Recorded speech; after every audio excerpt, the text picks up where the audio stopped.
जय श्री कृष्ण भक्तों, स्वागत है आपका हमारे YouTube चैनल श्री कृष्ण पर, जहाँ पर हर एक नई कथा प्रेरणादायक होती है। आज हम आपके लिए एक ऐसी कथा लेकर आए हैं जहाँ पर भक्त और भगवान के बीच अटूट प्रेम की कथा है। यह कथा सुनने से पहले अगर आप हमारे चैनल पर नए हैं तो चैनल को सब्सक्राइब कर लीजिए। कमेंट में जय श्री कृष्ण जरूर लिखें। चैनल पर अंत तक बने रहें। आइए कथा के बारे में सुने। यह कथा है भक्त धनराज और भगवान की। बहुत समय पहले की बात है। उत्तर भारत के एक छोटे से गांव में धनराज नाम का युवक रहता था। उसका जीवन साधारण था। घर मिट्टी का, कपड़े पुराने और रोजमर्रा की ज़रूरतें भी पूरी तरह नहीं पूरी हो पाती थी। फिर भी उसके मन में एक सबसे बड़ा धन था, भगवान के प्रति अटूट भक्ति। धनराज सुबह होते ही स्नान करता और अपने छोटे से आंगन में मिट्टी का एक दीपक जलाता और पास ही रखे पत्थर के भगवान के स्वरूप को प्रणाम करता। उसके पास पूजा के लिए फूल खरीदने तक के पैसे नहीं होते, लेकिन वह हर दिन नदी से स्वच्छ जल लाकर भगवान को चढ़ाता और प्रार्थना करता। हे प्रभु, मैं गरीब हूँ, मेरे पास आपके लिए कोई सोना चांदी या भव्य भोग नहीं है, लेकिन जो थोड़ा सा प्रेम और विश्वास मेरे हृदय में है वह सब आपका है। कृपया इसे स्वीकार कर लीजिए। धनराज की यह भक्ति गांव पर में चर्चा का विषय थी। लोग कहते, देखो यह धनराज जिसके पास खाने को 2 वक्त की रोटी नहीं, फिर भी भक्ति में इतना डूबा है। लेकिन धनराज इन बातों की परवाह न करता। उसके लिए सबसे बड़ा सुख सिर्फ भगवान का नाम लेना था। बैकुंठ में चर्चा। बैकुंठ लोक में भगवान विष्णु रोज धनराज की पुकार सुनते। एक दिन लक्ष्मी जी ने हंसकर कहा, स्वामी, यह भक्त आपको केवल जल अर्पित करता है, ना कोई फल, ना मिठाई, ना सोने चांदी का भोग, फिर भी आप इतने प्रसन्न क्यों होते हैं? भगवान विष्णु मुस्कुराए और बोले, देवी, श्रद्धा का मूल्य बाहरी वस्तुओं में नहीं होता। यह भक्त भले ही गरीब है, लेकिन इसका हृदय अमूल्य है। इसके प्रेम से किया गया एक आह्वान मेरे लिए उस स्वर्गीय भोग से भी श्रेष्ठ है जो बिना भक्ति के अर्पित हो। गांव में अकाल हुआ। समय बीता।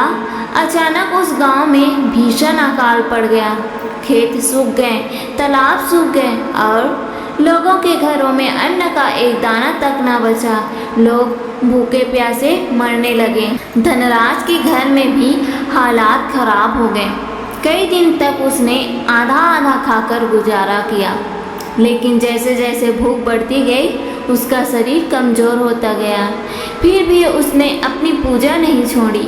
एक सुबह जब उसके पास भगवान को अर्पित करने के लिए जल की कटोरी भी नहीं बची, तब भी उसने हाथ जोड़कर कहा, हे प्रभु, आज आपके चरणों में कुछ भी अर्पित नहीं कर पा रहा हूँ, परंतु मेरा हृदय ही आपका मंदिर है।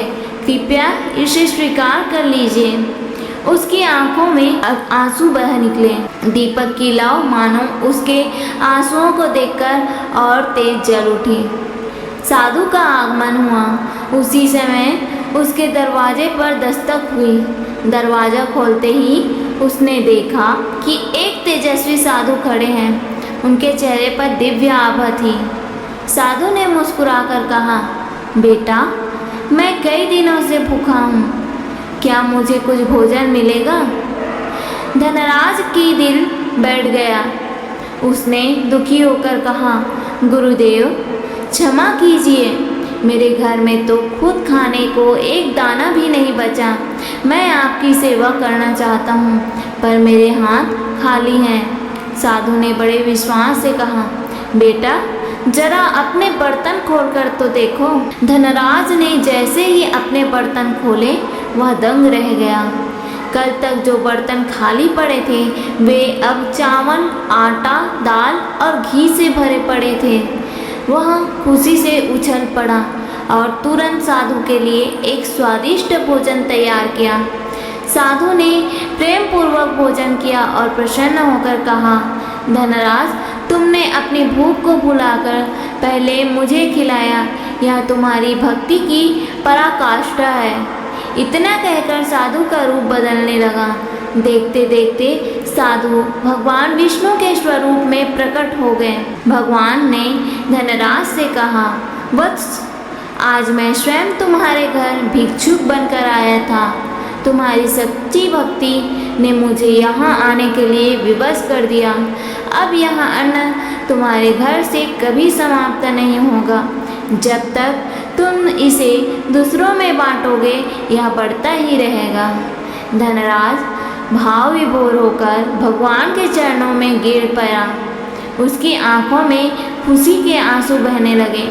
भगवान ने उसे उठाकर आशीर्वाद दिया और अदृश्य हो गए। उस दिन से धनराज का जीवन बदल गया। अब उसके घर से अन्न कभी खत्म नहीं होता, लेकिन उसने यह अन्न अपने पास नहीं रखा। वह रोज गांव के भूखों को भोजन कराता। धीरे धीरे पूरा गांव अकाल से उबर गया। लोग उसे भक्त धनराज कहकर सम्मान देने लगे। लेकिन धनराज हमेशा यही कहता, मैं तो केवल भगवान का सेवक हूँ, असली दाता तो वही है। उसका जीवन एक उदाहरण बन गया कि भक्ति में सच्चाई और विश्वास हो तो भगवान स्वयं घर पर आकर भक्त की सेवा कर जाते हैं। इस कथा से हमें यह संदेश मिलती है कि भगवान को दिखावे की पूजा या भव्य चढ़ावा नहीं चाहिए। वह केवल सच्ची श्रद्धा और निष्काम भक्ति से प्रसन्न होते हैं। जब भक्त कठिनाइयों में भी विश्वास नहीं खोता तब स्वयं भगवान उसकी रक्षा करते हैं। तो भाई बहनों, यह थी भक्त धनराज और भगवान की अद्भुत कथा। यह कथा आपको कैसी लगी कमेंट में ज़रूर बताएं। धन्यवाद।